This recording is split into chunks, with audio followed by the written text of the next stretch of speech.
창세기 하나님의 말씀 창세기 39장 2절에서 3절입니다. 하나님의 말씀은 창세기 39장 2절에서 3절 말씀입니다.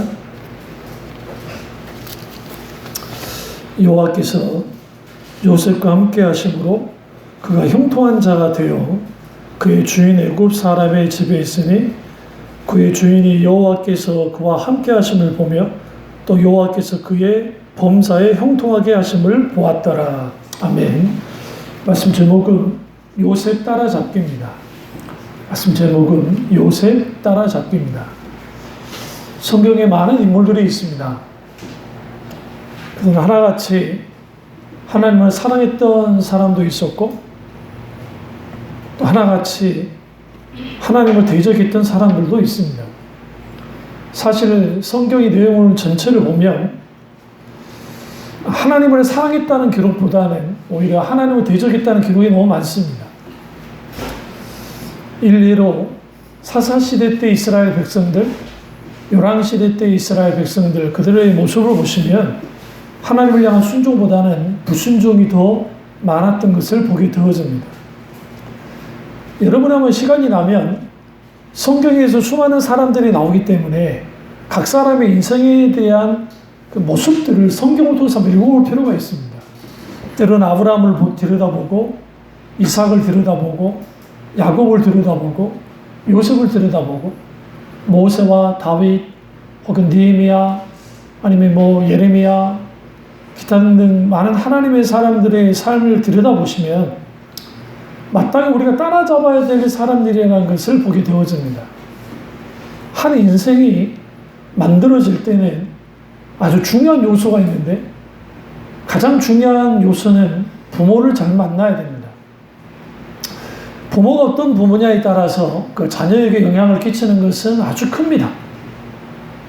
물론 부모가 좀 문제가 있어도 그 자식이 철이 빨리 들어서 괜찮은 사람이 되는 경우가 있긴 하지만 그럼에도 불구하고 부모의 영향력이라는 것은 아주 중요합니다. 두 번째는 환경이 아주 중요합니다. 우리가 어떤 환경이 있는 것인가? 단순히 잘 사는 곳에 부자 동네에 살아야 된다는 말이 아니라 학군 좋은 데 살아야 된다는 게 아니라 우리 아이들에게 혹은 우리에게 우리 주위에 어떤 환경이 조성되어 있는가? 적어도 하나님을 만날 수 있는 하나님과 접촉점을 가질 수 있는 환경이 아주 중요합니다. 그런 의미에서 모태신앙이 못된 신앙이라고 비아냥거리면서 욕을 먹긴 하지만 그럼에도 불구하고 하나님을 섬길 수 있는 하나님께 예배드릴 수 있는 환경이 있다고 한다면 아주 아름답고 귀한 겁니다. 그러나 무엇보다 인생에서 가장 중요한 것은 하나님이 함께하는 겁니다. 그러니까 우리 인생이 하나님 함께하는 인생이냐 아니냐 거기에 따라서 우리 인생의 성패가 갈려져요. 우리가 아무리 많은 돈을 가져도 대단한 권력을 가져도 그것이 영원하지는 않습니다. 왜냐하면 그 생명이 거둬져 버리면 아무것도 아닌 게 되어버린 것처럼 우리는 결국은 이제 하나님의 사람들을 따라잡아야 되겠는데 아담이라는 사람이 있고 이후에 아벨이라는 사람, 가인이라는 사람, 기타 등등 여러 모습의 인생들이 성경에 계속 나와요. 구약이든 신약이든. 우리는 생각해봐야 돼. 나는 누구를 닮았나? 여기는 에스더 같은 사람이 있을 수도 있겠고 때로는 잘못된 사람이면 이세벨 같은 하나님을 대적하는 사람도 있겠죠. 인생 가운데. 각자의 그런 인생이 있는데 오늘 특별히 요셉을 따라잡으려 하는 이유는 신구약을 통틀어서 예수님을 가장 닮은 사람 중에 한 명이 누군가? 구약에서는 요셉이고 신약에서는 사도 바울이라고 합니다. 그런 의미에서 요셉의 인생은 쭉 들여다보시면 재밌는 게 요셉은 사생애와 소위 공생애가 나눠져요.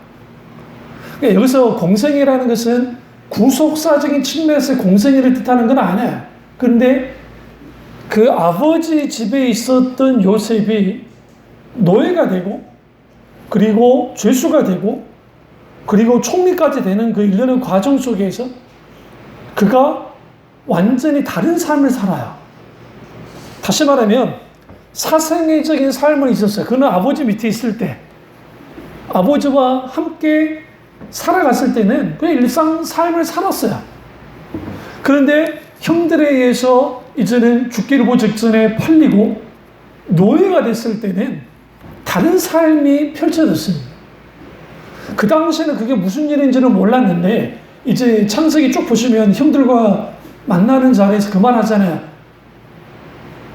너무 겁먹지도 말고 너무 놀랄 필요 없다는 거예요. 하나님이 야곱 족속을 살리시려고 미리 저를 애굽으로 보내셨나이다 하면서 하나님께서 그가 노예가 됐을 때, 그리고 총리가 됐을 때에도 동일하게 하나님이 원하는 삶, 하나님이 목적하는 삶, 하나님께서 소명 주시고 사명 주신 삶을 살았다는 거예요.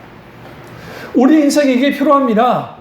내가 아무리 목회를 하고, 내가 아무리 잘 나가고, 내가 그럴싸한 직분을 갖고 신앙생활을 해도 나는 그냥 일상적인 삶을 살아가는 거야. 거기는 어떤 주님이 주신 소명과 사명도 없어. 그냥 교회 와서 예배 드리는 거야. 이런 사람들이 있어요. 주일이다 믿음이 있는 사람들이 있어요. 주일 믿음.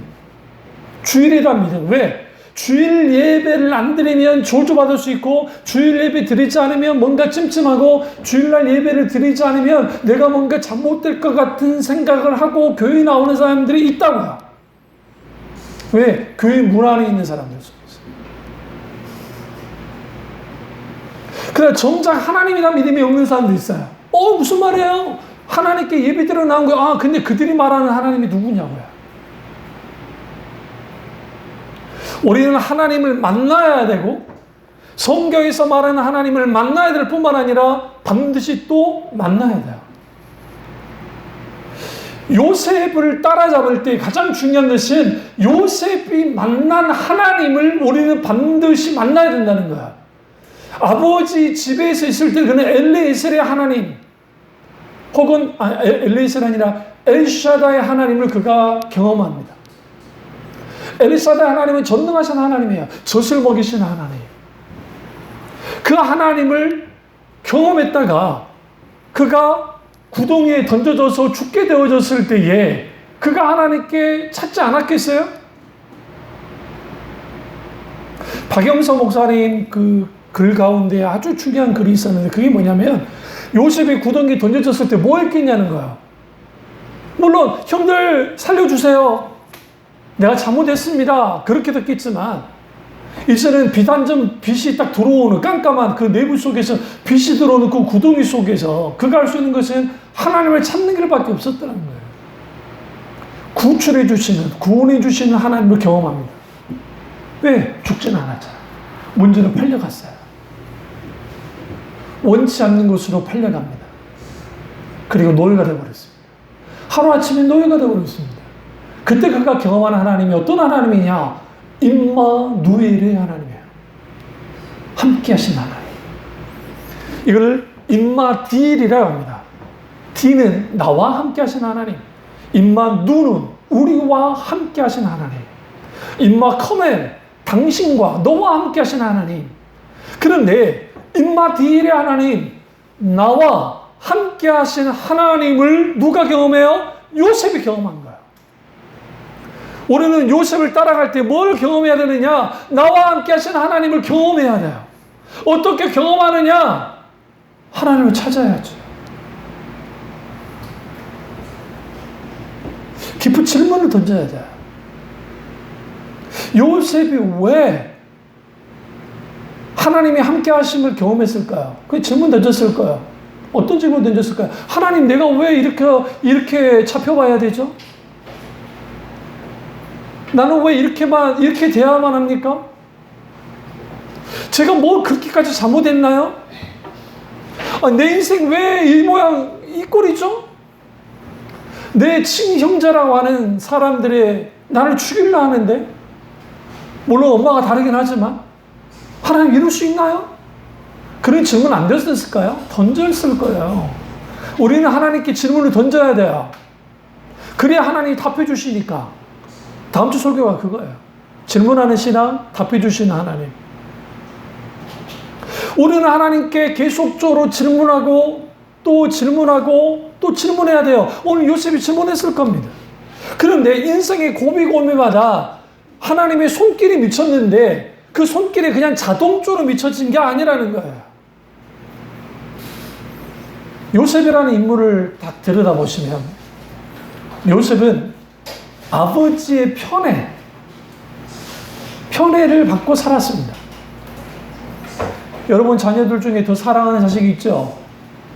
아니라 하지 마세요. 거짓말이니까. 정이 더 가는 자식이 있습니다. 주로 첩정들을 많이 해요. 주로. 그러니까 우리 광주 어머니도 그렇고 딱 들여다보면 그래도 큰애들. 그럼에도 불구하고 그를 능가하는 게 있어요. 그게 뭐냐면 아들바. 뭐 뭔지 아시죠? 아들바로서는 그를 능가하긴 하지만 그래도 큰애. 마찬가지입니다. 요셉은 아버지의 엄청난 사랑을 받고 자라났습니다. 그럴 수밖에 없는 게 사랑하는 아내 라헬이 베냐민을 낳고 난 다음에 죽었기 때문에 엄마 없는 자식들을 보니까 얼마나 마음이 짠했겠어요. 그러니까 야곱이 요셉과 베냐민을 너무너무 사랑한 거예요. 사랑해 준 거예요. 근데 문제는 뭐냐면 왜곡되고 편협된 사랑이 관계를 다 깨뜨립니다. 실제로. 저 같은 경우도 우리 아이를 키울 때 선물 줄 때 공평하게 주려고 노력 많이 했습니다. 한 애가 생일인데 얘만 생일 선물 주진 않고 물론 그때 똑같은 그 가격으로 주진 않지만 그래도 작은 선물이라도 줬어요. 초등학교 때까지. 이제 철들고 난 다음에 그렇게 하지 않았지만. 네, 할 수 있으면 편애하지 않으려고 노력을 했습니다. 마찬가지로 야곱이 그랬으면 좋겠는데 야곱은 엄마 치마포개에서 사랑을 엄청나게 받았던 사람입니다. 반면에 형 에서는 아버지 이삭의 사랑을 엄청나게 받았습니다. 그러니까 이 편협한 사랑, 편협된 사랑을 받고 자란 야곱이 사랑하는 아내 라헬이 죽었고 그 엄마 없는 아이들이 얼마나 짠했겠으니까 엄청난 사랑을 줬어요. 그것까지는 좋았는데 이런 말씀 죄송합니다. 요셉이 싸가지가 없던 거야. 어떻게 싸가지가 없었냐면 형들이 잘못한 게 있으면 아버지한테 다 일렀어요. 성경 보시면. 조그마한 잘못해도 아버지한테 일러. 그 아버지가 다 들어. 그럼 뭐라면 할까 하잖아요. 그러니까 정말 재수없고 정말 싫은 거야. 형제들이. 근데 그것까지는 그럴 수 있는데 채색 옷을 직접 지어서 입혀줬습니다. 채색 옷은 긴 옷이에요. 그런 귀족들, 족장이나 그런 사람들만 입을 수 있는 옷인데 그 옷을 요셉만 입은 게 아니라 요셉과 베냐민이 함께 입었습니다. 성경 보시면. 그리고 이제 거기에서 뭐 하느냐? 마치 같은 아들인데 10명의 아들은 죽어라 저기 양치로 다니고 고생하는데 두 아들들은 아버지 밑에서 배 두드리면서 편하게 살았단 말이에요. 그런 상황이 되니까 미웠던 거죠. 그러니까 결정적인 것은 뭐냐면 꿈입니다.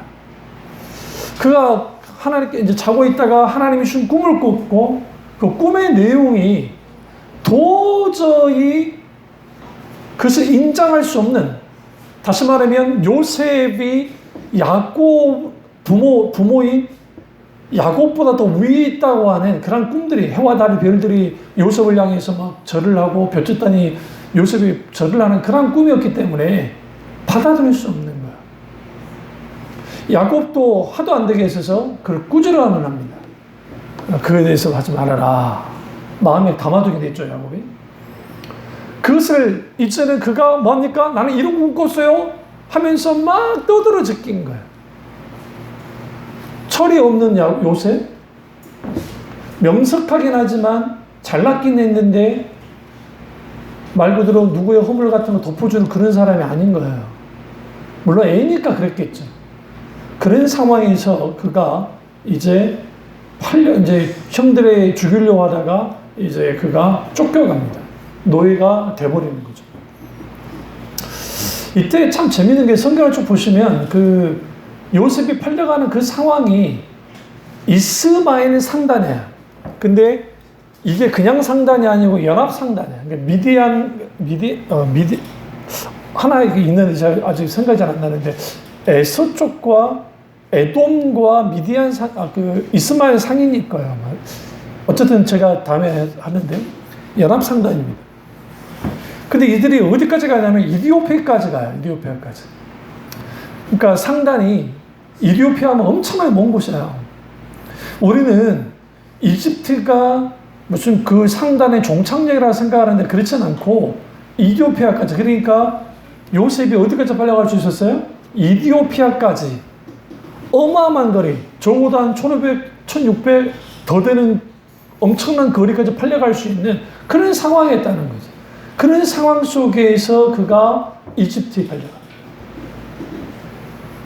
난생 처음 이런 환경에 노출되는 거죠.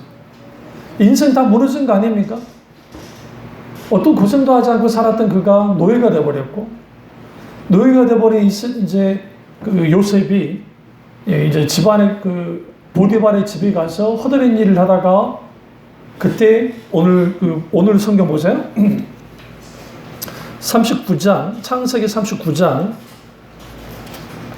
2절 보시면 여호와께서 요셉과 함께 하심으로 그가 형통한 자가 되어 그의 주인 애굽 사람의 집에 있으니. 여기서 아주 중요한 표현이 있어요. 어떤 표현이냐면 여호와께서 요셉과 함께 하셨다는 거예요. 하나님이 함께 하신 거예요. 첫 번째. 두 번째는 그가 형통한 자가 됐다는 거예요. 이게 굉장히 중요해요. 형통했다가 아니라 형통하는 사람이 됐다는 거예요. 그런 사람이 되도록 했다는 거예요. 하나님께서. 세 번째는 그의 주인 애굽 사람의 집에 있으니 그의 3절 보세요. 주인이 여호와께서 그와 함께 하심을 받다는 거죠. 여러분 아무리 하나님이 함께 하셔도 상대방이 하나님 함께 하는 걸 보지 못하면 아무 의미 없잖아요. 근데 하나님이 함께 하신 것을 봤어요. 이 비슷한 장면이 어디서 나와요? 다니엘이 나와요. 다니엘이. 느부갓네살 왕이 어쩔 수 없이 사자굴에 던졌어요. 끝났다고 생각했어요. 근데 살아 돌아왔잖아요. 그러니까 뭐라 합니까? 하나님이 너를 지켰고 하나님이 너와 함께 하셨고 하나님께서 너를 이렇게까지 하신 분이야. 상천하지 여호와 외에 어떤 신도 없다고 막 떠들어대잖아요. 하나님이 함께 하심이 보인 거예요. 실제로. 여호와께서 그와 범사에 형통하게 하심을 보았더라라는 거예요. 여기서 우리는 그러면 요셉이 고생을 뭐 그렇게 크게 하지 않았겠네 라고. 왜? 형통했으니까. 그러나 여러분 성경에서 말하는 형통은 우리가 생각하는 형통과는 전혀 달라요. 왜 그러냐면 히브리어로 형통은 마칠르하흐라는 마칠리아흐. 이거는 진보하다, 앞으로 나가다, 넉넉하게 되다 하는 뜻이에요. 이거는 뭐냐면 형통이라는 게 하는 일이 잘 됐다 그게 아니에요.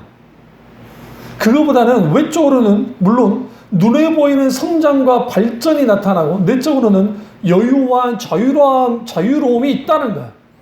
그러니까 이것은 뭘 의미하냐면 이거죠. 요셉이 노예로 사는 일이 있잖아요. 해야 되잖아요. 상관이 시키면 해야 되니까. 그 일을 하는데 그 일을 잘하는 정도가 아니라 하나님이 그 노예 상태에 있는 요셉에게 어떻게 해요? 하나님께서 이루고자 하는 하나님께서 계획한 그 원래의 그런 일들이 이루어지게 하는 거야. 다시 말하면 하나님이 아니면 이 일을 할 수 없는 것을 주인이 본 거예요. 그러니까 내게 맡겨진 일을 잘했다는 게 아니라 그거 이상으로 주인이 봤을 때에 이거는 저 애가 할 수 없는 일인데 어떻게 저 일까지 하냐는 거예요. 이게 하나님의 계획 속에서 나타나는 거예요. 하나님의 뜻이 거기에서 이루어지고 있는 것을 보게 되어집니다. 그러면 범사에라고 하는 이 표현, 이 범사라는 표현이 이것은 요셉의 손을 강조하는 거야. 요셉이 하는 일, 그 속에 하나님의 형통하심, 다시 말하면 하나님 그분이 어떻게 해요? 그 부분에 있어서 앞으로 나아가게 하고 넉넉하게 되게 만들고 이렇게 하는 일들이 벌어지는 거예요. 그러니까 하나님의 손이, 그러니까 요셉의 손과 함께 하심을 통해서, 하나님 함께 하심을 통해서 그가 하는 일들 속에 하나님이 하고자 하는 일들이 그대로 계속적으로 이루어지고 있는 거예요. 일어나고 있는 것이고, 겉보기로는 노예의 일만 하는 것처럼 보이지만 사실은 그게 아니었다는 거예요. 왜냐하면 딱 보니까 보디발을 봤을 때 이거는 얘가 보통이 아닌 거예요. 능력이 보통인 게 아니라 하나님이 함께 하시는 거예요. 그가 하는 일마다 그런 일들이 벌어지고 있는 거예요. 그러니까 과감하게 뭐라 합니까? 이 어린아이에게 뭘 맡겨버려요? 집안일을 맡겨버리는 거예요. 집안일. 집안일을 맡겼어요. 젊은 친구에게. 앳된 친구에게. 이런 경우는 없어요. 우리가 파피루스 문서나 이집트는 기록이 아주 잘 돼 있어요. 부조에도 기록이 잘 돼 있고, 물론 이집트 역사는 왜곡된 역사가 많아서 믿으면 안 돼요. 과정법도 많고 자기들이 불리한 걸 다 빼버리기도 하고 막 그런 역사예요. 솔직히 말씀드리면. 그런데 어떤 집의 노예가 총무가 된다는 것은 거의 불가능해요. 그러니까 거의 일평생 그 집에서 정말 무리 없이 잘 해나와야 나이가 들어야 총무를 시켜줘요.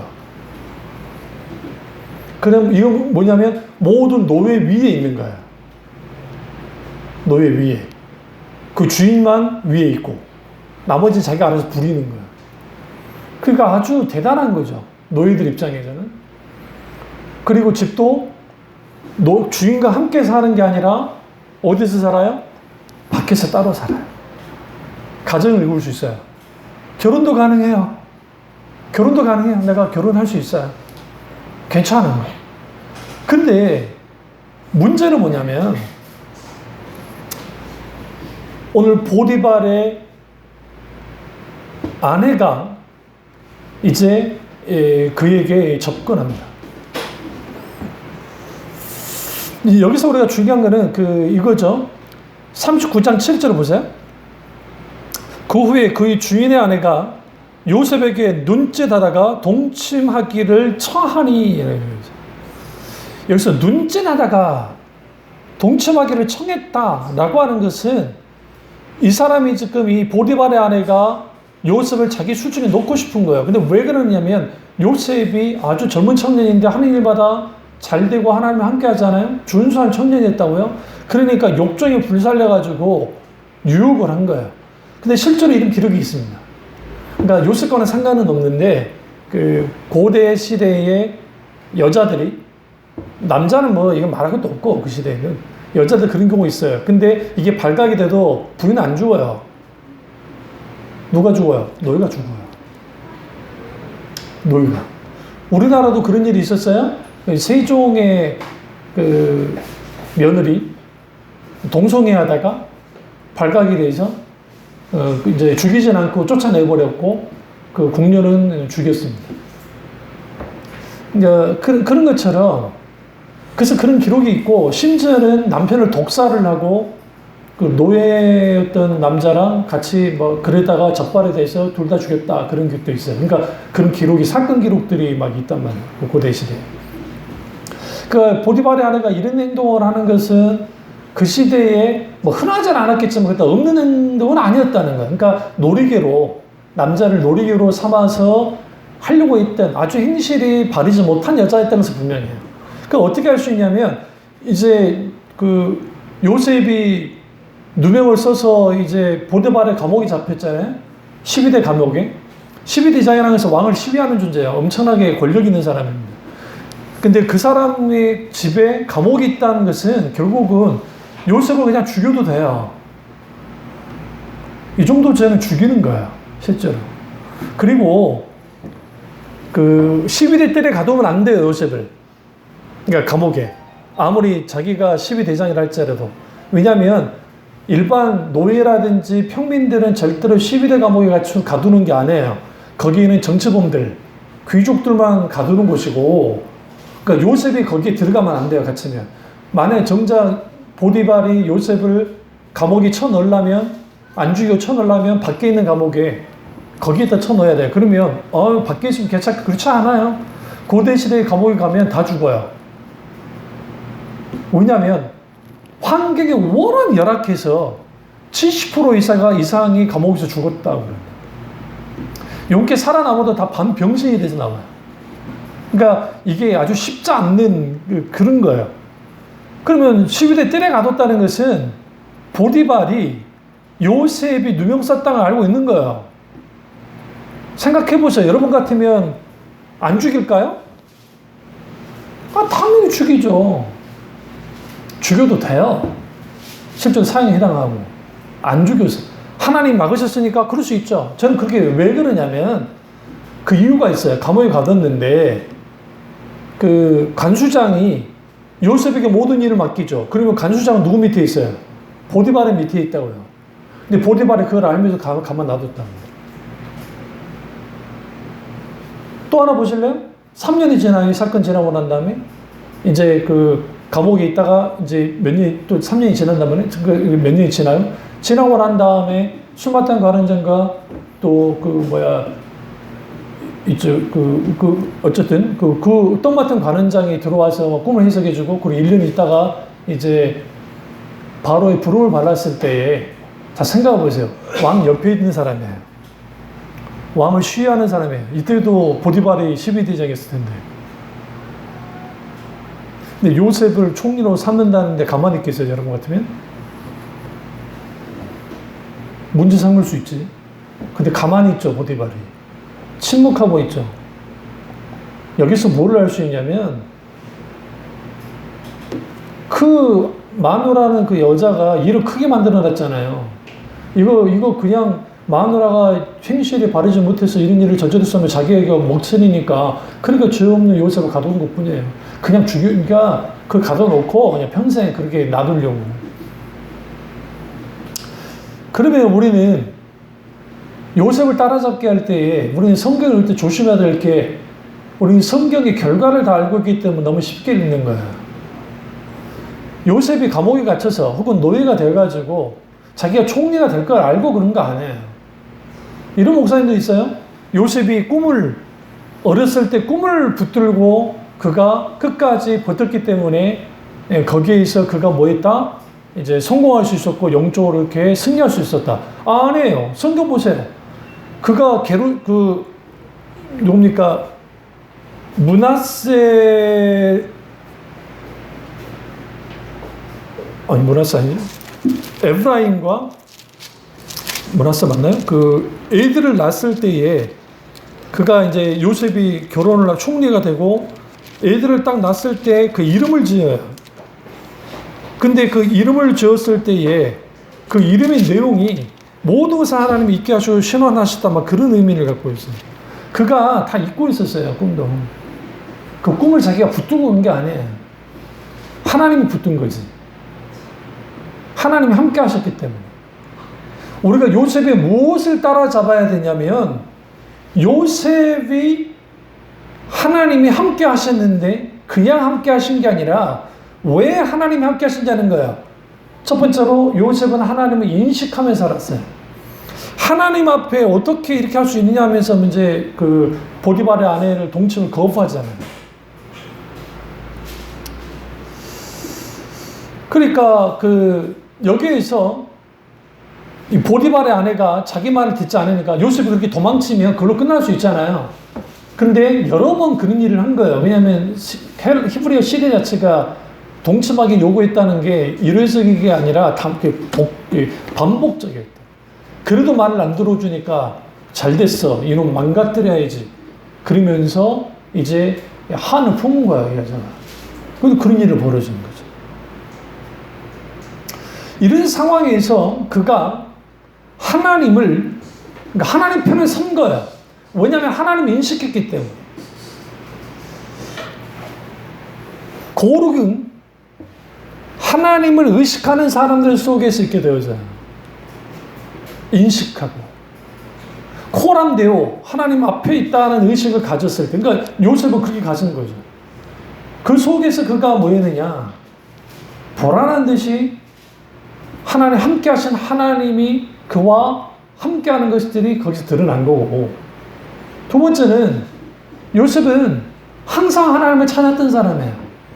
그는 어떻게 할 수 있냐면 그의 삶 속에서 그가 이렇게 기도했다 그런 말은 나오지 않아요, 구체적으로. 그러나 그가 기도하지 않고서는, 하나님과 친밀한 교제를 나누지 않고서는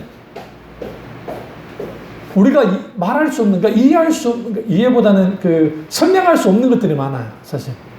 왜냐하면 어떤 일들을 해나갈 때에, 노예로서 일을 해나갈 때에, 죄수로서 일을 해나갈 때에, 총무로서, 그러니까 애굽 총리로서 일을 해나갈 때에 그의 모든 고백이 있잖아요. 하나님이 나와 함께 하시면 이 모든 일들을 했다는 거예요.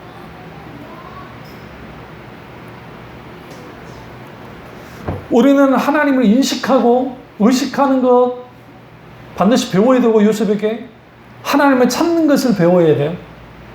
세 번째는 품는 것을 배워야 돼요.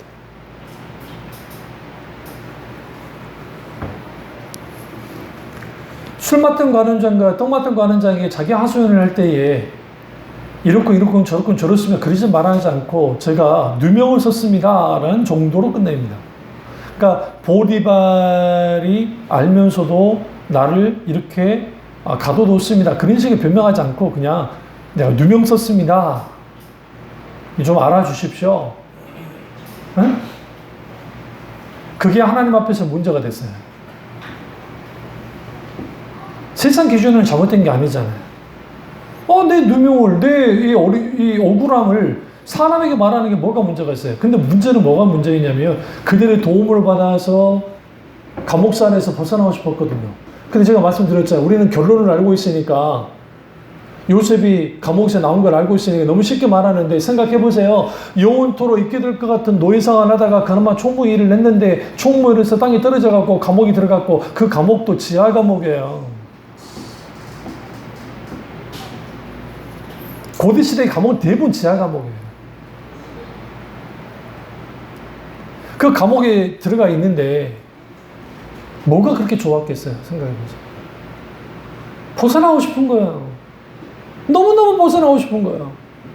벗어나고 싶어서 그 해몽이 주고 당장할 때 날 기억해달라. 그러니까 하나님은 어떻게 합니까? 술 맡은 관원장이 요셉을 까맣게 잊게 만들었다 성경 말해서 1년여 동안 더 큰 고생을 합니다. 감옥에 3년 동안 있다. 우리는 요셉에게서 뭘 배워야 되냐면, 이제 품는 것을 좀 이따 더 말하고, 네 번째로 뭘 배워야 되느냐? 하나님을 기다리는 법을 배워야 돼요. 왜냐하면 요셉은 하나님이 함께 하셨어요. 그러니까 우리 이렇게 생각해요. 하나님이 함께 하셨으니까 노예생활에도 좀 그래도 편했겠고 잘 됐을 것이고 또 감옥살이도 뭐 괜찮았겠네. 아니요, 그건 우리 생각이죠. 여러분, 군복무가 왜 힘든 줄 아세요? 뭐 훈련 엄청나요. 뭐 진짜 사나이에서 훈련 엄청나요. 아니 365일 그렇게 훈련한답니까? 그러니까 군대 갔다 온 아저씨들이 진짜 사나이 할 때 막 폐지라고 했던 이유가 뭐냐면 그 보여주시라는 거예요. 진짜 군복무에서 힘든 것은 힘든 훈련하고 하는 거, 그것도 힘들긴 하지만 그거는 잠깐 지나가요. 가장 힘든 거는 뭐냐면 매여 있는 거예요. 아니, 매여 있는 것 자체가 힘들어요. 아니, 다른 것은 내가 그냥 나갈래 하고 탁 버티고 나갈 수 있지만 군대는 못 나가잖아요. 나가면 탈영이니까. 그러니까 이거는 그 눌림이 있어요. 그러니까 저도 그랬지만 첫 번째 휴가 나갈 때 부대 복귀하기 싫어요.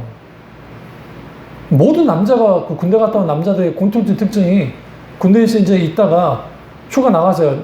나갈 때만 좋아요. 오, 좋아, 나갔는데 마지막 날 죽으면 들어가야 되는 밥도 안 넘어가. 왜? 징글징글한 것도 봐야 되니까. 그 매여 있다는 거, 그 눌린다는 거, 어깨에 강한 짐이, 그럼 보세요. 요셉이 노예로서 무슨 총무됐다고 해서 뭐 자유를 누리며 삽니까? 노예는 노예지. 주인의 명령 한마디에서 죽고 살고 그런 일들이 벌어질 텐데. 아니, 감옥에서 간수장의 은혜를 받아가지고 간수장이 일을 다 맡겼어요. 그러면 그가 무슨 뭐 또 다른 사람이 됩니까? 죄수는 죄수일 뿐이에요. 그 이상도 그 이하도 아니에요. 그런 상황 속에서 그가 하나님을 기다리는 법을, 다시 말하면 하나님이 역사하시고 하나님께서 일하시는 것을 기다리게 한 거예요. 그런데 놀랍게도 그가 30살에 애굽의 총리가 됐습니다. 이건 기적입니다. 이 젊은 친구를 이렇게 하지 않습니다. 저 쌍방울 알죠? 쌍방울. 어떤 프로그램 보다가 그 쌍방울에 42살짜리 지금 사장이 나왔어요. 그런데 이 사람이 평사원으로 18년 동안 근무하고 있다가 그 무슨 뭐 보고서인가 뭔가 이제 그 하도 경영이 어려우니까 그걸 내게 했는데 그게 채택이 돼서 이사회에서 또 거기는 뭐 회장님이 해가지고 그 사람을 사장자에 안 주는 거예요. 근데 재밌는 게 그 프로그램에서 어떤 이 이제 사장 된 사람이 이런 말 하는 거예요. 이 중압감이 장난이 아니라고. 사장 되니까 좋겠네. 그렇지 않다. 그러면서 내가 대리 때가 가장 좋았던 것 같다고. 그러니까 그 제작진이 얼마나 또 직구지 이제 대리한테 가가지고 여자 대리한테 저기 사장님이 그러는데 저기 대리 때 가장 좋았다는데요. 그러니까 피식 웃어요. 그러니까 왜 웃냐 했더니 저는요 사실대로 말하면요 사원 때가 제일 행복했어요. 왜? 사원 때는 내가 책임질 일이 별로 없잖아요. 시키는 대로 일만 하면 되니까. 물론 눈치 볼 사람은 많지만 그래도 그게. 근데 결국은 다 뭐예요? 그 사장도 이사회에서 잘라버리면 끝나잖아요. 3년 동안 이제 저기 계약 기간이라는데 그걸로 갈 수 있잖아요. 똑같아요. 요셉의 인생에 있어서 어떤 부분이 있어요? 모든 것은 누구 밑에 계속 있던 거예요. 아버지 밑에 있을 때는 자유인으로서 있었으니까 상관없는데 자기 왜 다 그 총리 됐을 때 어떤 거예요? 똑같아요. 바로 왜 다 노예예요, 사실은. 바로는 신이니까. 파라오는 신의 아들이기 때문에 나머지는 다 노예에 불과해요, 사실은. 물론 권력을 갖고 있고 자유를 누린다고 하지만 여기에서 우리는 요셉을 어떤 걸 따라잡아야 되냐면 요셉은 다른 건 몰라도 그가 노예했을 때나 노예 상태에 있을 때나 권력자인 총리가 됐을 때나 달라진 게 없어요. 행동가짐, 마음가짐이 이상할 정도로. 그 정도 권력을 갖고 있으면 자기 마음대로 좀 착복도 하고 막 할 수 될 것 같은데 그러지도 하지도 않고 오히려 누구의 곳간을 채웠다 했어요? 바로의 곳간을 채웠다 했단 말이에요. 왕의 곳간. 그러니까 왕이 아버지 만나러 갈 때 버금 수레를 내줬다 그랬거든요. 우리는 버금 수레 하니까 뭐 수레 내줬는가, 그거 누구만 탈 수 있냐면 왕만이 탈 수 있어요. 그러니까 파라오만 탈 수 있는 것을 아버지 모셔오라고 보낸 거예요. 이 말은 무슨 말이냐? 바로가 야곱을 자기 아버지처럼 받드는 거야. 왜요? 누구 때문에? 요셉 때문에. 어떤 요셉 때문에? 바로도 그랬잖아요. 하나님이 요셉과 함께 했다는 것을 바로도 알았다고요. 성경 보시면. 그래서 야곱이 왔을 때 나한테 안수 좀 해달라 그러잖아요. 파라오가. 네가 믿는 하나님 안수 좀 해주라. 그러니까 기꺼이 야곱이 뭐합니까? 안수해 줍니다. 다시 말하면 야곱의 하나님이 요셉의 하나님인데 그 요셉의 하나님이 그가 단순히 총리가는 게 중요한 것이 아니라 바로 앞에서도 하나님이 존귀케 됐다고. 자칭 자기가 신이라고 그러지는 존재 앞에서 하나님이 영화롭게 됐어요. 얼마나 인생이 짱입니까? 그가 총리가 됐으니까 호화호식했으니까 행복하게 살았으니까 자기가 뭐 누릴 수 있는 다 누렸으니까 그게 행복한 건가요? 아니에요. 하나님이 영광 받으시는, 하나님이 높여지는 일들, 그게 어떻게 가능했어요? 그가 기다렸기 때문에. 물론 그는 인간이라 실수도 했어요. 어떤 실수? 인간적인 수단과 방법을 통해서 어떻게든 벗어나고 하려다가 그러지 못했죠. 그래서 거기서 그가 뭘 배우느냐? 하나님을 기다리는 법과 또 하나는 하나님을 의지하는 법을 배운 거예요. 그럼 우리는 요셉의 무엇을 따라야 됩니까? 첫째는 다른 첫째예요. 하나님 앞에 향하는 것을 따라야 되고, 두 번째는 하나님과 함께 사는 것을 따라야 되고, 세 번째는 날마다 하나님을 찾는 것을 따라야 돼요. 하나님께서 요셉과 함께 하신 것은 단순히 그냥 함께 하셨다는 게 아니에요. 여기서 하나님이 함께 하셨다라고 하는 그것은 그가 구체적으로 하나님을 경험했는데 이게 뭐와 관계있느냐? 히브리 야다야. 경험해야 한 거예요. 하나님을 경험해야 한 거예요. 이 야다가 뭐와 관련된 거라 했죠? 아까쯤에 그 동침하다 할 때 그게 야다야. 동침하는 거. 남자와 여자가 동침하는 그게 야다. 근데 그걸 이걸 뭐냐면 인격과 한 인격의 관계 속에서 경험하는 거. 사실적으로 실제적으로 하나님을 경험하는 거. 우리는 이러한 요셉을 우리는 따라잡아야 돼요. 왜 그러냐면 내 인생에 있어서 역사하는 하나님, 내가 과거에 만났던 하나님으로 우리는 평생을 살아가면 안 돼요.